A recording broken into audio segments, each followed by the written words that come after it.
এই বছৰ মেট্ৰিক আৰু হায়াৰ ছেকেণ্ডাৰী চূড়ান্ত পৰীক্ষাত জুবিন গাৰ্গৰ বিষয়ে ৰচনা এটা আহিবই। লগতে ক্লাছ 8, 9 আৰু ক্লাছ 12ত পঢ়ি থকা ছাত্ৰ-ছাত্ৰীৰ বাবেও এই ৰচনাটো ইম্পৰ্টেণ্ট, কাৰণ তেওঁলোকৰ ফাইনেল পৰীক্ষাত এই ৰচনাটো আহিব।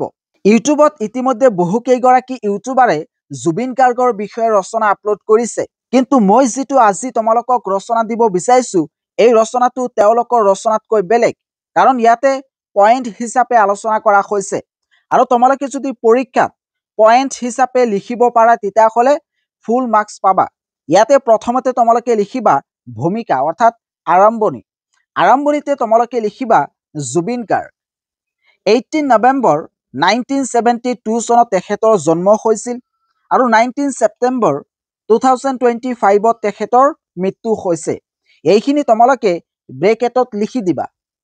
তাৰপিছত লিখিবা জুবিন গাৰ্গ আছিল অসমৰ সংগীত জগতৰ এটি উজ্জ্বল নক্ষত্ৰ, যি কেৱল এজন কণ্ঠশিল্পীয়ে নাছিল, বৰং এগৰাকী সংগীত পৰিচালক, গীতিকাৰ, অভিনেতা, পৰিচালক আৰু সমাজকৰ্মী আছিল। তেওঁৰ গীতে অসমীয়া সংগীতক এক নতুন মাত্ৰা দিছিল আৰু যুৱ প্ৰজন্মৰ মাজত এক নতুন প্ৰেৰণাৰ সৃষ্টি কৰিছিল।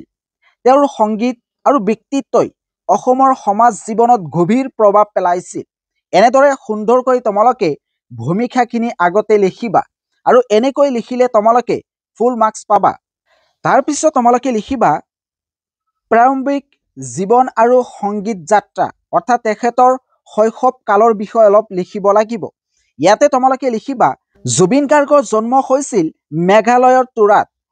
তেওঁৰ পিতৃ আছিল বিশিষ্ট গীতিকাৰ আৰু কবি মোহিনী মোহন বৰঠাকুৰ, চমুকৈ তেখেতক কপিল ঠাকুৰ বুলি কোৱা হয়, আৰু মাতৃ ইলি বৰঠাকুৰ এগৰাকী কণ্ঠশিল্পী আছিল। সংগীতৰ পৰিৱেশত ডাঙৰ দীঘল হোৱা জুবিনে সৰুৰে পৰাই বিভিন্ন বাদ্যযন্ত্ৰ বজাবলৈ শিকিছিল। তবলা, দতৰা, কীবৰ্ড, মেণ্ডলিন আদি বিভিন্ন বাদ্যযন্ত্ৰ তেওঁ দক্ষতাৰে বজাব পাৰিছিল। 1992 চনত মুক্তি লাভ কৰা অমানিকা এলবামে তেওঁক অসমৰ সংগীত জগতত এক নতুন পৰিচয় দিছিল। তাৰপিছত তোমালোকে হেডলাইন লিখিবা বহুমুখী প্ৰতিভাৰ অধিকাৰী। জুবিন গাৰ্গ কেৱল এজন সফল কণ্ঠশিল্পীয়ে নাছিল, তেওঁ আছিল এগৰাকী বহুমুখী আৰু বহু প্ৰতিভাৰ শিল্পী। অসমীয়াৰ উপৰিও তেওঁ হিন্দী, বঙালী, নেপালীকে ধৰি বিভিন্ন ভাৰতীয় ভাষাত হাজাৰ হাজাৰ গীত গাইছিল। গায়ক হিচাপে জনপ্ৰিয়তা লাভ কৰাৰ উপৰিও তেওঁ চলচ্চিত্ৰ নিৰ্মাণতো হাত দিছিল। মিছন চাইনাৰ দৰে ছবিত তেওঁ পৰিচালনা আৰু অভিনয় কৰিছিল। তেওঁৰ গীতত লোকসংগীতৰ সুবাস আৰু পাশ্চাত্যৰ সংগীতৰ আধুনিকতাৰ এক সুন্দৰ মিশ্ৰণ দেখা গৈছে। তাৰপিছত তোমালোকে হেডলাইন লিখিবা সমাজ আৰু সংস্কৃতিৰ প্ৰতি দায়বদ্ধতা। জুবিন গাৰ্গ এজন সৰল আৰু স্পষ্টবাদী ব্যক্তি আছিল। তেওঁ সমাজৰ অন্যায় অবিচাৰৰ বিৰুদ্ধে সদায় মাত মাতিছিল। বিভিন্ন সামাজিক কাম-কাজৰ সৈতেও তেওঁ জড়িত আছিল। প্ৰকৃতিৰ প্ৰতি তেওঁৰ গভীৰ প্ৰেম আছিল আৰু অসহায় লোকক সহায় কৰাৰ বাবে সদায় আগবাঢ়ি আহিছিল। তেওঁৰ গীতত কেৱল প্ৰেম আৰু বিৰহেই নহয়, সামাজিক সচেতনতাৰ বাৰ্তাও ফুটি উঠিছিল। তাৰপিছত তোমালোকে হেডলাইন লিখিবা পৰলোক গমন আৰু উত্তৰাধিকাৰ। 2025 চনৰ 19 ছেপ্টেম্বৰত জুবিন গাৰ্গৰ অকাল মৃত্যু হয়।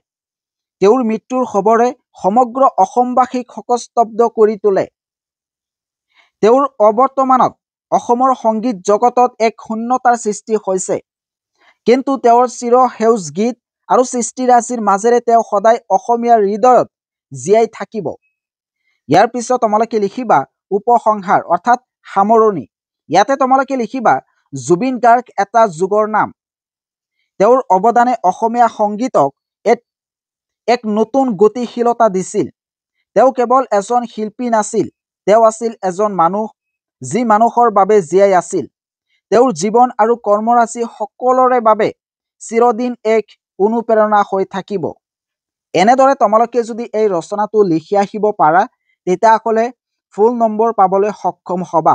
একেবাৰে সৰু ৰচনা আৰু চুটিকৈ তোমালোকে লিখিবা, কিন্তু একেবাৰে শুদ্ধকৈ আৰু শুদ্ধৰ বাক্যৰ গঠনেৰে লিখিবা, তেতিয়াহে তোমালোকে ফুল মাৰ্কছ পাবা।